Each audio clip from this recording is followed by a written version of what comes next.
नमस्कार दोस्तों, हमारे YouTube चैनल में आपका स्वागत है। इस वीडियो में हम बात करेंगे टीवीएस मोटर और टाटा पावर समेत कुछ कंपनियों के क्वार्टर वन के नतीजों के बारे में। तो क्या रिजल्ट रहा, कौन कौन सी और कंपनियां हैं, इस पे चर्चा शुरू करने से पहले मैं कहना चाहूँगा कि अगर आपने हमारे चैनल को सब्सक्राइब नहीं किया है तो कृपया सब्सक्राइब कर लें और बेल आइकन भी दबा लें। तो इस वीडियो में कुल हम 8 कंपनियों के रिजल्ट के बारे में बात करेंगे। पहले बात करते हैं Chambal fertilizers and chemicals limited के बारे में। आज इसके शेयरों में 1% के आसपास की गिरावट के साथ क्लोजिंग देखने को मिली। हालांकि इसने आज 516 रुपये का हाई भी बनाया था, लेकिन बाजार के आखिरी दौर में इसमें गिरावट देखने को मिली है। आज कंपनी ने अपने क्वार्टर वन के नतीजे जारी किए हैं। बेहतर रिजल्ट देखने को मिल रहा है क्योंकि कंपनी के नेट प्रॉफिट में ईयर ऑन ईयर 32% से ज़्यादा जंप दिखाई गई है। 448 करोड़ रुपए कंपनी ने इस बार नेट प्रॉफिट दर्ज किया है। पिछले साल के क्वार्टर वन में कंपनी का नेट प्रॉफिट 338 करोड़ रुपए रहा था। वहीं रेवेन्यू की बात करें तो कंपनी का रेवेन्यू करीब करीब 12% गिरा है ईयर ऑन ईयर। 4933 करोड़ रुपए कंपनी ने इस बार रेवेन्यू दर्ज किया है, जो पिछले साल 5589 करोड़ रुपए देखने को मिला था। एबिडा की बात करें तो कंपनी का एबिडा करीब करीब 19% बढ़ा है, 18.7%। 751 करोड़ रुपए के आसपास कंपनी ने एबिडा दर्ज किया है इस बार, जो पिछले साल 633 करोड़ रुपए रहा था। मार्जिन की बात करें तो मार्जिन इस बार कंपनी का 15.2% आया है, जो पिछले साल के क्वार्टर वन में 11.3% देखने को मिला था। तो मार्जिन लेवल पे कंपनी का रिजल्ट बेहतर देखने को मिला, बस रेवेन्यू में ही इसकी गिरावट देखने को मिली है। कंपनी का रिजल्ट बाजार बंद होने के बाद आया, तो इसका असर इसके शेयरों पर, रिजल्ट कैसा लगा निवेशकों को, इसका असर इसके शेयरों पर कल देखने को मिल सकता है। वहीं अगर हम बात करें टीवीएस मोटर्स के बारे में, तो आज इसके शेयरों में 0.25% के आसपास की गिरावट के साथ क्लोजिंग देखने को मिली। कंपनी ने आज 2427 रुपये के आसपास का लो बनाया था और हाई बनाया था 2529 रुपये 95 पैसे के आसपास का इसने हाई बनाया था। तो कंपनी का जो रिजल्ट है वो निवेशकों के जो उम्मीद है, ये कह सकते हैं कि जो एक्सपर्ट की उम्मीद है उसके आसपास देखने को मिल रहा है।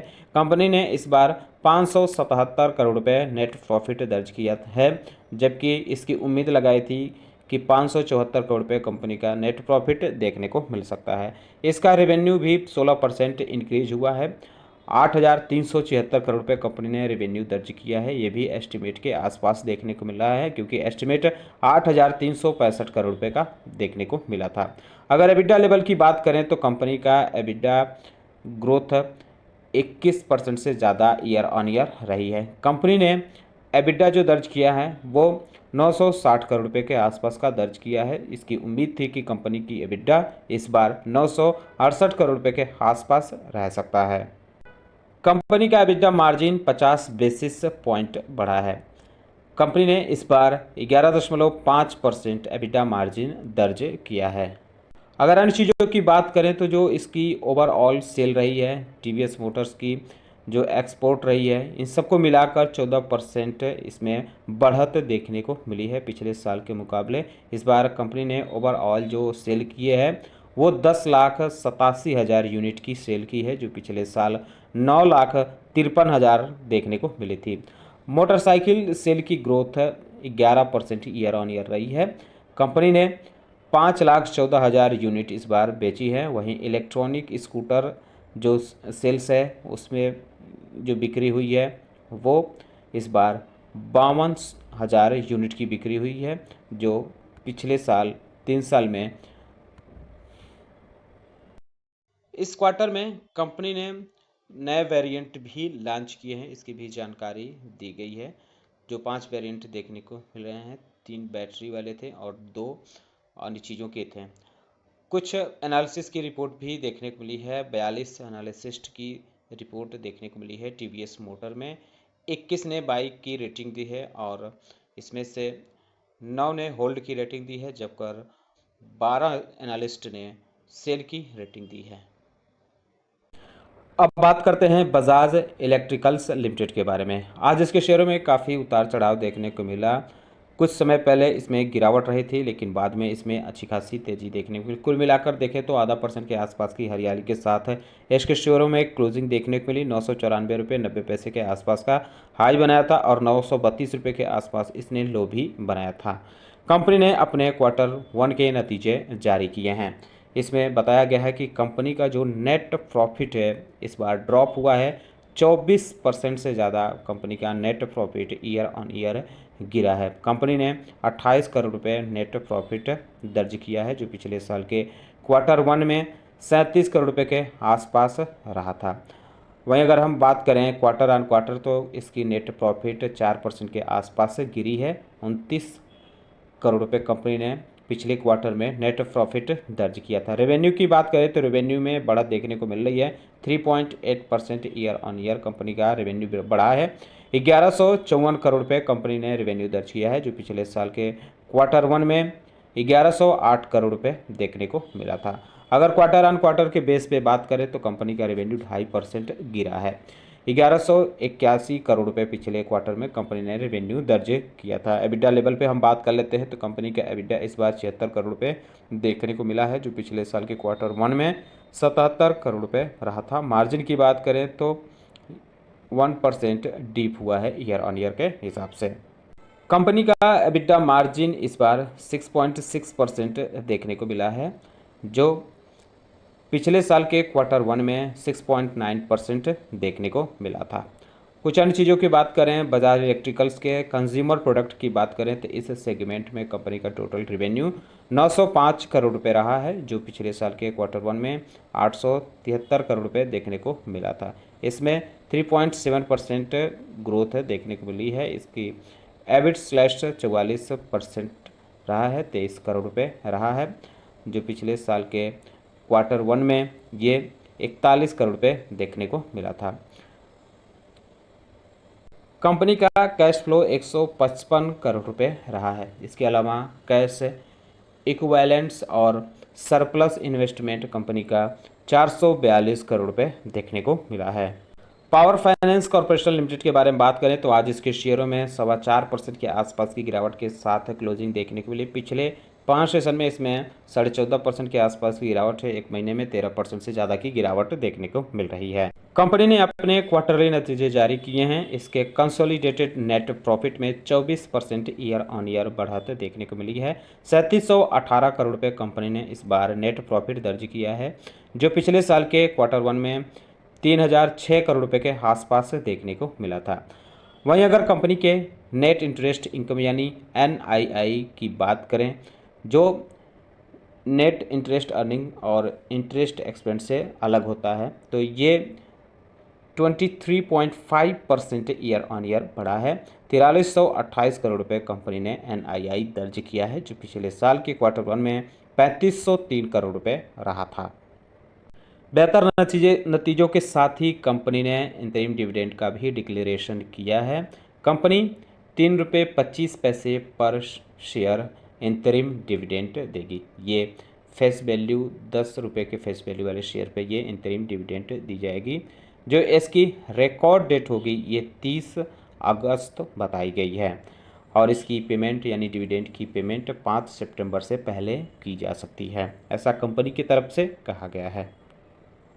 अब बात करते हैं टाटा पावर कंपनी के बारे में। आज इसके शेयरों में 1% से ज़्यादा की हरियाली के साथ क्लोजिंग देखने को मिली। हालांकि बाजार बंद होने से कुछ समय पहले इसमें तो गिरावट के आसपास ये चला गया था, लेकिन बाजार संभला और 1% के आसपास की हरियाली के साथ क्लोजिंग देखने को। लेकिन बाजार टाइम में इसने 449.40 रुपये के आसपास का हाई भी बनाया था। बाद में प्रॉफिट बुकिंग देखने को मिली। दिन भर कुछ इसी तरह उतार चढ़ाव के साथ बाजार में ये ट्रेड होता रहा। तो कंपनी ने अपने Q1 के नतीजे जारी किए हैं। कंपनी का कंसोलिडेटेड रेवेन्यू करीब 14% पौने 14% बढ़ा है। 17,293 करोड़ रुपए कंपनी ने इस बार रेवेन्यू दर्ज किया है, जो पिछले साल 15,213 करोड़ रुपए के आसपास देखने को मिला था। इसका एस्टिमेट जो विशेषज्ञों ने लगाया था वो 16,855 करोड़ रुपए के आसपास लगाया था। यानी एक तरह से कह सकते हैं कि कंपनी का जो रेवेन्यू है एस्टिमेट के मुताबिक बेहतर देखने को मिल रहा है। एबिडा भी कंपनी का 22% ईयर ऑन ईयर बढ़ा है। 3586 करोड़ रुपए कंपनी ने एबिटा दर्ज किया है, जो पिछले साल 2943 करोड़ रुपए रहा था। इसका एस्टिमेट 3000 करोड़ रुपए के आसपास रखा गया था, तो ये भी उम्मीद से बेहतर देखने को मिल रहा है। एबिटा मार्जिन की बात करें तो ये भी बढ़ा है, 19.3% से बढ़कर इस बार 20.7% कंपनी का एबिटा मार्जिन आया है। इसका एस्टिमेट 17.8% का रखा गया था, तो एस्टिमेट से काफ़ी बेहतर कंपनी का एबिटा मार्जिन देखने को मिल रहा है। अब बात करते हैं इसके नेट प्रॉफिट के, तो नेट प्रॉफिट में है 4% ईयर ऑन ईयर बढ़ा है। इस बार कंपनी ने 1188 करोड़ रुपए नेट प्रॉफिट दर्ज किया है, जो पिछले साल 1140 करोड़ रुपए देखने को मिला था। हालांकि इसकी जो एस्टिमेट थी वो 957 करोड़ रुपए की रखी गई थी, तो एस्टिमेट उम्मीद से बेहतर इसका नेट प्रॉफिट भी देखने को मिल रहा है। ग्लैंड फार्मा के शेयरों में सुबह में तो काफ़ी अच्छी खासी तेज़ी रही, इसने 2220 रुपये के आसपास का हाई बनाया, लेकिन उसके बाद इसमें लगातार गिरावट देखने को मिली। आखिरी दौर में मामूली हरियाली के साथ इसमें क्लोजिंग देखने को मिली। आज इसने 2075 रुपये के आसपास का लो भी बनाया था। तो कंपनी ने अपने क्वार्टरली नतीजे जारी किए हैं। रेवेन्यू कंपनी का consolidated revenue 16% year on year बढ़ा है, 1401 करोड़ रुपये कंपनी ने रेवेन्यू दर्ज किया है, जो पिछले साल 1208 करोड़ रुपये रहा था। इसका एस्टिमेट 1519 करोड़ रुपये रखा गया था, लेकिन इस तरह से देखें तो कंपनी का जो रेवेन्यू हो वो एस्टिमेट के मुताबिक नहीं दिख रहा है। एबिटा कंपनी का 10% ईयर ऑन ईयर डाउन हुआ है, 264 करोड़ रुपये कंपनी ने एबिटा दर्ज किया है, जो पिछले साल 293 करोड़ रुपये रखा गया था। तो एबिटा भी उम्मीदों पे खरे नहीं उतरा है, 359 करोड़ रुपये का कंपनी के एबिटा का एस्टिमेट लगाया गया था। मार्जिन की बात करें तो इस बार कंपनी का मार्जिन कम हुआ है, 24.3% से घटकर 18.9% रहा है। इसकी उम्मीद लगाई गई थी कि ये 23.60% के आसपास रह सकता है। नेट प्रॉफिट की बात करें तो 26% कंपनी का net profit year on year गिरा है। 143 करोड़ रुपये कंपनी ने नेट प्रॉफिट दर्ज किया है, जो पिछले साल 194 करोड़ रुपये देखने को मिला था, जबकि इसकी उम्मीद थी कि 214 करोड़ रुपये कंपनी नेट प्रॉफिट दर्ज कर सकती है। एनसीसी ने भी अपने क्वार्टरली नतीजे जारी किए हैं। हालांकि आज इसके शेयरों में 2.25% के आसपास की गिरावट के साथ क्लोजिंग देखने को मिली थी। तो कंपनी की तरफ से बताया गया है कि कंपनी का net profit 21% year on year बढ़ा है। इस बार 222 करोड़ रुपए कंपनी ने नेट प्रॉफिट दर्ज किया है, जो पिछले साल के इसी क्वार्टर में 184 करोड़ रुपए देखने को मिला था। वहीं कंपनी का रेवेन्यू भी 26% से ज़्यादा ईयर ऑन ईयर बढ़ा है।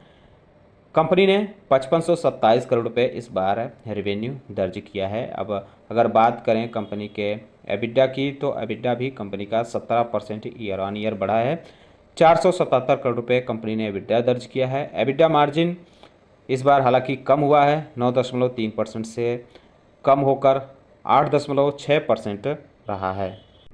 इस क्वार्टर में कंपनी को 408 करोड़ रुपए के ऑर्डर मिले हैं। अगर इसके कंसोलिडेटेड बेसिस पे इसके ऑर्डर की बात करें तो ये 52,626 करोड़ रुपए के टोटल ऑर्डर मिले हैं। अब आखिरी कंपनी के बारे में बात करते हैं, ब्लू स्टार के बारे में। आज इसके शेयरों में 4% से ज़्यादा की गिरावट के साथ क्लोजिंग देखने को मिली है। कंपनी ने अपने क्वार्टरली नतीजे जारी किए हैं, तो कंपनी की तरफ से बताया गया है कि कंसोलिडेटेड नेट प्रॉफिट कंपनी का 102% बढ़ा है। अच्छी खासी कंसोलिडेटेड नेट प्रॉफिट कंपनी का बढ़ते हुए देखने को मिला है। 169 करोड़ रुपए कंपनी ने नेट प्रॉफिट दर्ज किया है, इस पर जो पिछले साल 83 करोड़ रुपए के आसपास देखने को मिला था। इसका रेवेन्यू भी 28% से ज़्यादा ईयर ऑन ईयर बढ़ा है। 2865 करोड़ रुपए कंपनी ने रेवेन्यू दर्ज किया है, जो पिछले साल 2226 करोड़ रुपए के आसपास देखने को मिला था। तो कंपनी का हेल्दी एबिटा भी देखने को मिल रहा है, ये इस बार 237 करोड़ रुपए रहा है, जबकि मार्जिन जो है वो 8.3% रही है। इस क्वार्टर के आखिरी तक कंपनी का जो नेट कैश पोजीशन रहा है वो 1042 करोड़ रुपए रहा है, जो पिछले साल की नेट बोरोइंग थी वो 283 करोड़ रुपए देखने को मिली थी।